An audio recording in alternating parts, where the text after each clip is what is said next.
Imagine a toddler, barely 2 years old, playing innocently in his front yard, his chubby little hands grasping at blades of grass, his infectious giggles echoing through the air, a scene of pure joy and innocence. But in the blink of an eye, this idyllic moment would be forever lost. As the hands of time ticked by, an unsettling silence descended upon the yard. The laughter faded, replaced by an eerie calm that sent chills down the spines of those who noticed. Where once there was life and energy, now only emptiness remained. In the hours that followed, a community would be rocked to its core, a family torn apart. Lives forever changed.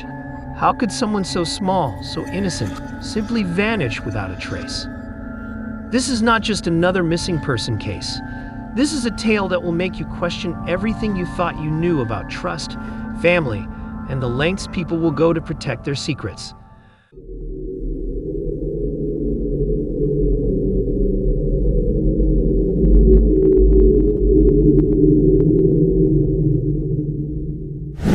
Meet Thomas Dean Gibson, a 2-year-old with bright eyes and chubby cheeks who could melt anyone's heart. Born on July 5, 1988, his mop of hair and infectious smile made him the star of the Gibson family.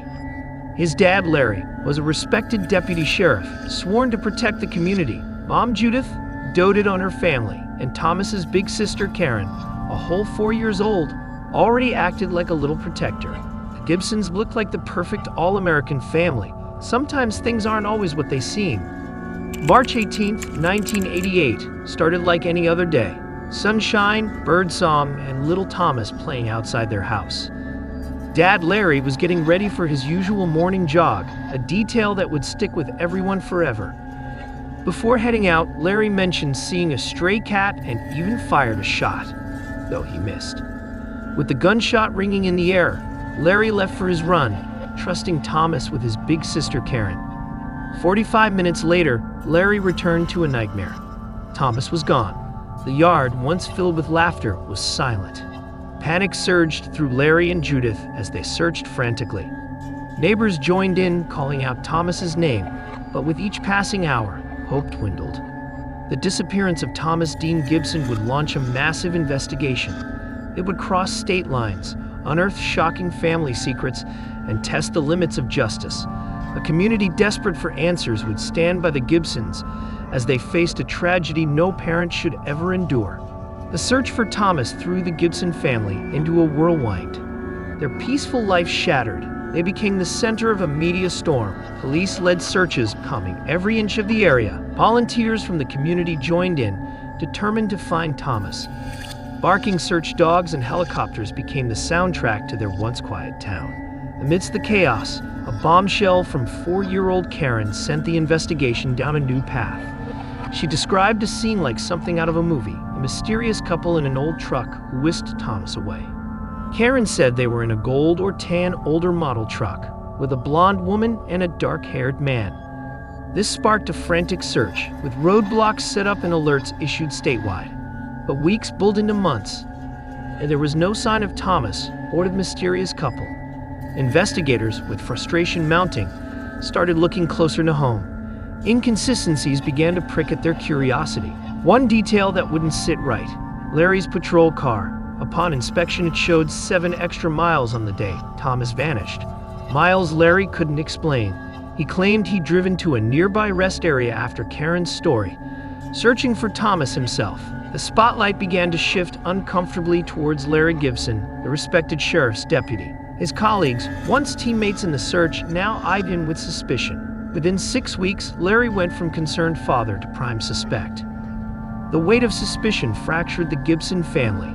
The once united front began to crack. In 1992, just a year after Thomas's disappearance, they made a move that raised eyebrows. Larry resigned from his position, the family relocated to Avon, Montana. They craved a fresh start, away from the constant reminders of their missing son. In Montana, a glimmer of hope arrived with the birth of their daughter, Lisa. But the joy was tinged with the ever-present shadow of Thomas. The fresh start they craved remained elusive. Cracks began to show in 1993. Judith, overwhelmed by the weight of suspicion and unanswered questions, separated from Larry. She returned to Oregon with Karen and Lisa, leaving Larry behind. Larry tried to build a new life in Montana, working as an insurance agent in a small town, but the ghosts of March 1988 wouldn't be outrun.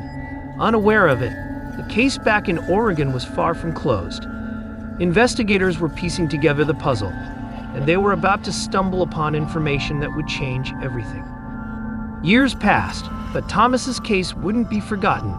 Investigators, convinced there was more to the story, wouldn't give up. Their persistence was about to pay off in a shocking way. The breakthrough came from an unexpected source, Karen, Thomas's older sister. Now older and free from her parents' direct influence, Karen offered a drastically different account of that fateful day in 1991. She revealed a horrifying truth. According to Karen, she witnessed her father, Larry, punishing Thomas outside their house before putting him in his patrol car. This bombshell revelation turned the case upside down and reignited the investigation with a fiery intensity. Armed with this new information, investigators wasted no time. On April 14, 1994, they descended upon Larry's new life in Montana, arresting him on charges of second-degree involvement in Thomas's disappearance. News of Larry's arrest sent shockwaves through both communities. How could a man sworn to uphold the law be accused of harming his own child? As Larry was extradited to Oregon for trial, details began to trickle out. Prosecutors pointed to inconsistencies in Larry's statements about Thomas's disappearance. The extra miles on his patrol car suddenly took on a sinister meaning. The trial of Larry Gibson, which began in January 1995, became a media frenzy. The courtroom overflowed with curious onlookers eager to witness the tragic case unfold. Witnesses came forward, each piece of testimony adding another puzzle piece. But it was Larry's half-sister, Debbie Kallick, whose words sent a shiver down everyone's spine. Debbie recounted a frantic phone call from Larry shortly after Thomas vanished. According to her, Larry confessed to being responsible for Thomas and might even need bail money. This damning accusation left the courtroom speechless. Debbie wasn't done. She revealed a chilling detail involving young Karen. After Thomas's disappearance, Karen and her mother stayed with Debbie in Iowa. There, Karen reportedly expressed fear of her father, putting her in a hole just like he did to Thomas. The courtroom gasped in collective horror. Throughout the 6-week trial, a now somber Karen stood firm, recounting the horrifying scene she claims to have witnessed that day. Her unwavering testimony became a pillar for the prosecution's case. The defense, however, argued that Karen's story might be influenced by her mother. It planted seeds of doubt, suggesting Karen wasn't recalling the events entirely on her own. As the trial neared its end, the prosecution laid out a timeline of what they believed happened on the day Thomas vanished. They painted a picture of a father losing control, a moment of rage with unthinkable consequences. The prosecution's theory revolved around Larry's attempt to shoot a stray cat. They believed Thomas, curious by nature, approached the animal, angering Larry. This, they argued, led to a confrontation in the carport, where Larry allegedly struck Thomas multiple times. According to their theory, realizing Karen had witnessed this, Larry placed Thomas in his patrol car and drove him behind a woodpile on the property. There, they claimed, Larry hid Thomas in the car's trunk. The prosecution further suggested that later, while search parties scoured the area, Larry disposed of Thomas's body in a place called Swamp Creek.